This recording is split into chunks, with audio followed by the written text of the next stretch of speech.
Y seguimos en el 10 y con el diario del lunes. Le damos la bienvenida al fiscal general Enrique Senestrari. Gracias por venir, gracias por acompañarnos. Gracias a ustedes. Bueno, ¿cómo está usted? ¿Cómo está Tribunales Federales? ¿Camino a la paz? ¿Continúan las tensiones luego de sus denuncias? No sé, no hay silencio en este momento, no hemos hablado con nadie, pero creo que es necesario que se conozca lo que pasa en la justicia, porque Córdoba creo que es un ejemplo de lo que pasa en el resto del país, no solamente en Córdoba, fundamentalmente en Buenos Aires. La justicia sigue oscura, sigue con muchos problemas, la sociedad no lo ve porque es un poder que tiene esa característica, muy oscuro, y cuando uno sale a quejarse de eso, bueno, la corporación es difícil, es muy fuerte y es muy reaccionaria ante estas cosas, no le gusta que la gente los mire. Y bueno, yo trato de que lo miren ya no como fiscal, sino como ciudadano común afectado por delitos que yo considero que se han cometido en mi contra y que los he denunciado. Doctor Senestrari, nosotros decíamos hace un rato que nos hemos ocupado en los últimos 2 domingos en Perfil de esta situación particular que ha vuelto a manifestarse de esta tensión en el trabajo con el juez federal de parte suya y el juez federal Ricardo Bustos Fierro. Pero para ser un poco más claro, vamos a la denuncia. ¿Qué fue lo que usted denunció recientemente? Tengo entendido que usted denunció al secretario penal del juzgado del doctor Bustos Fierro. ¿Esto es así? Exactamente. Yo desde el 2018 vengo denunciando una serie de maniobras que se hicieron en mi contra, desde varios orígenes. Tuvieron un origen político desde Buenos Aires y un origen local bastante relacionado con la causa CBI, la causa de la financiera CBI. ¿Fue ahí donde comenzó la tensión con el juez? Digamos que ahí se puso, venía de antes siempre una relación difícil, pero ahí se puso mucho más intensa porque durante esa investigación, después de 2 años de conductas obstructivas del juez, yo lo recusé, planteé situaciones que me parecía que indicaban que el juez no podía ser el juez de la causa porque aparecía en fotos, en fiestas con una de las personas que estábamos investigando.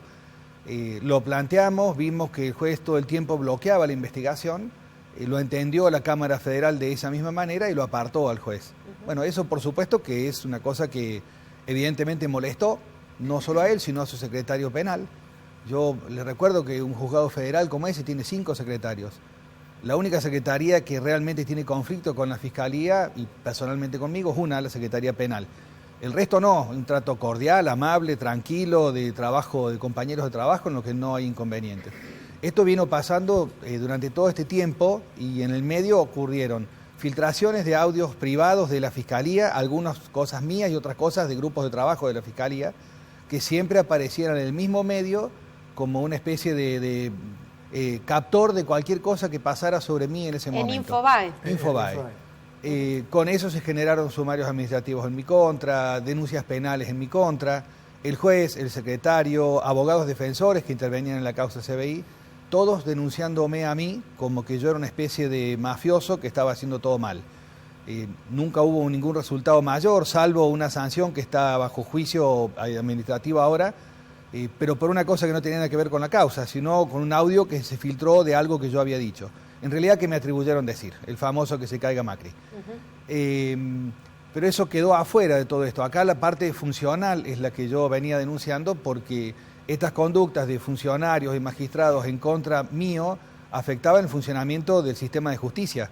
Estaban afectando causas, se ha desviado el poder que tiene un tribunal, donde tomó decisiones en casos que eran represalias a la Fiscalía mediante el manejo del poder que se tiene como juez. Esto es un delito. Claro, ¿y cuál es el último episodio que denunció? Con motivo de todo esto, yo seguí insistiendo como querellante, 4 años peleando con esto sin resultados, fiscales, colegas actuando en el caso que no movieron la investigación, que la movieron muy poco, y yo como querellante insistiendo, no quiero que condenen, quiero que investiguen, busquen la prueba, tomen medidas para averiguar esa información.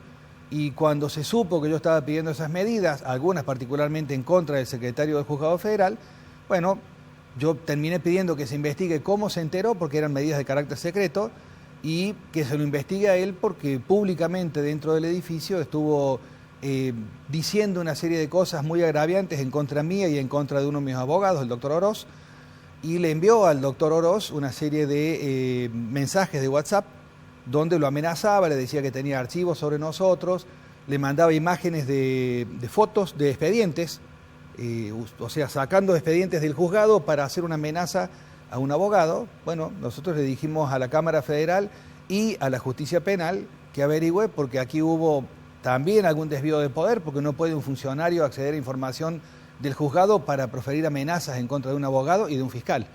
Y no puede, por supuesto, amenazar a funcionarios de la justicia. ¿Ese accionar de funcionarios de ese ámbito de la justicia, usted considera que son autónomas o tienen también presiones y vinculaciones con el Ejecutivo? No, la parte del Ejecutivo fue que de manera simultánea apareció el ministro Garabano y el Colegio de Abogados de la Ciudad de Buenos Aires, sí, denunciándome a mí también. Y ahí había otras cosas que eran por otros expedientes donde yo había intervenido, el ministro Aranguren, el amparo de las tarifas y todo eso. Yo intervine y dije que el ministro había cometido delitos. A partir de ahí empezaron también desde ese lado y confluyeron causas CBI y cuestiones políticas atacando al fiscal kirchnerista de justicia legítima, porque ese era el título con el que me rotularon. Bien. Eran dos orígenes para la misma persecución. Doctor, usted dijo recién que estas peleas podían repercutir en las causas. Sí. O sea, de hecho, ¿han repercutido en alguna definitivamente. causa que se ha cerrado ya, por ejemplo? Yo esto se lo he planteado a la Cámara Federal. Caso se llama La Fuente Civilotti.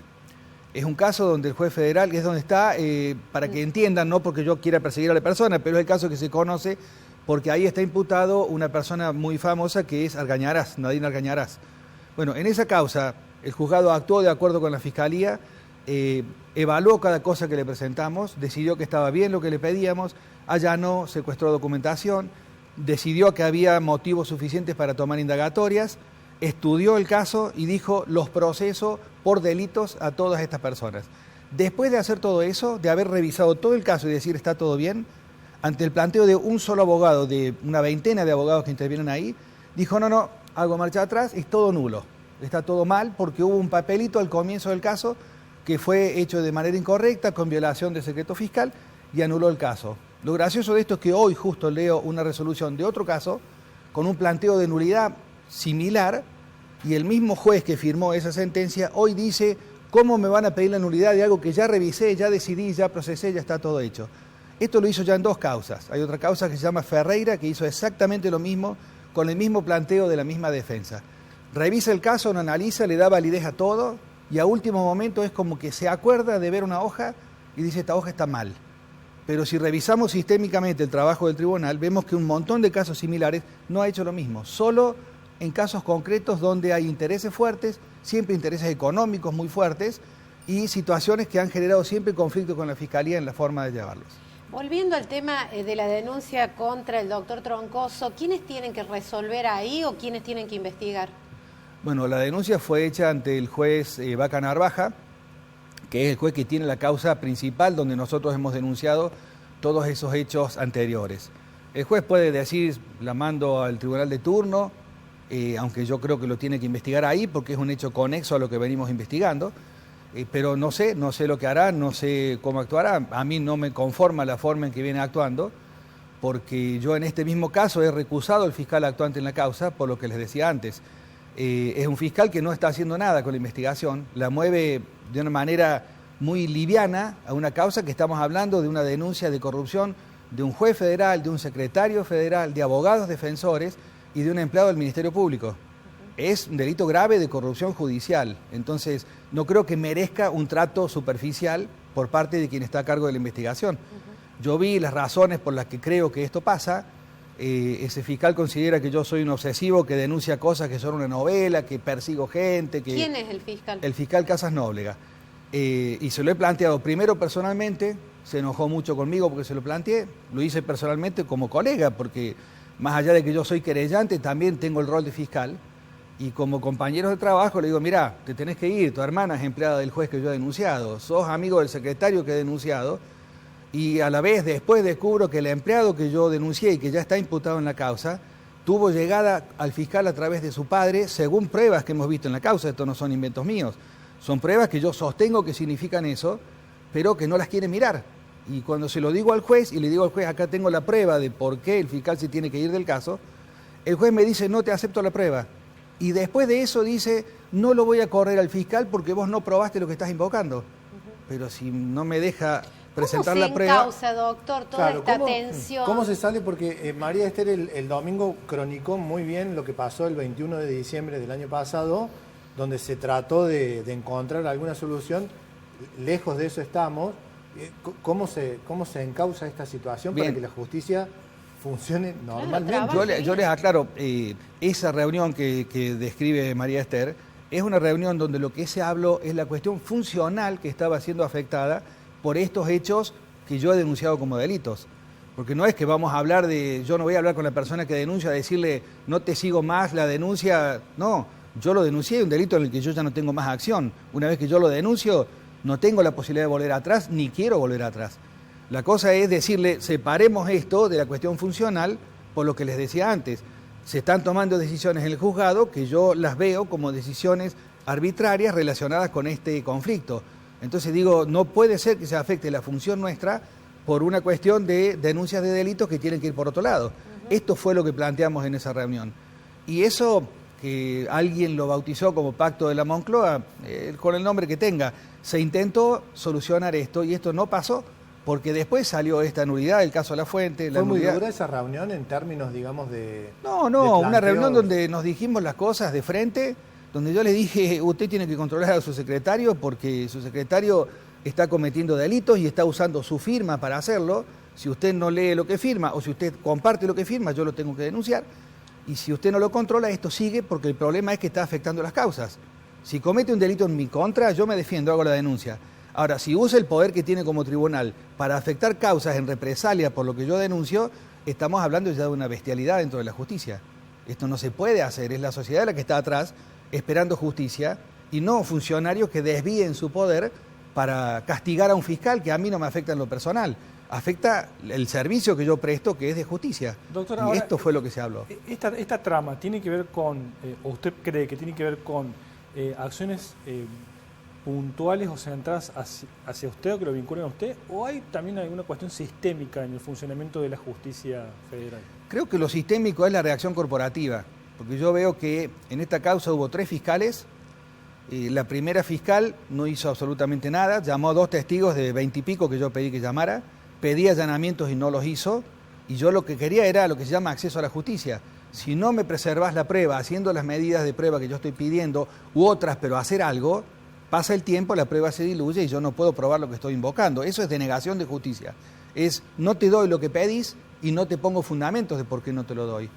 Eso pasó a otro fiscal que hizo muy poquito, hizo algo ya por lo menos, sí, lo imputó al ex empleado de la fiscalía, de mi fiscalía, por el delito de sustracción de pruebas, y no se hizo nada con él con la parte de violación de secretos que también denuncié. Y había pedido más medidas porque yo quería las pruebas también relativas al secretario involucrado, porque quería ver cómo hicieron, cómo organizaron todo esto, qué es lo que se hace en toda investigación penal. Si yo creo que hubo personas que se pusieron de acuerdo para cometer un delito, voy, allano, secuestro información, la resguardo y después la reviso. Si no hay nada, se archiva. Y si hay pruebas, hago las imputaciones. Eso es lo que nunca se hizo durante 4 años. Y con el fiscal actual sigue pasando exactamente lo mismo. No le da importancia, tiene, y yo he ofrecido la prueba, pero no me la han aceptado, todos los audios donde me dice que yo estoy obsesionado, que esto es una novela, que él habla con Ricardo y Facundo. Esa forma de mencionar a la persona es porque hay una relación de confianza.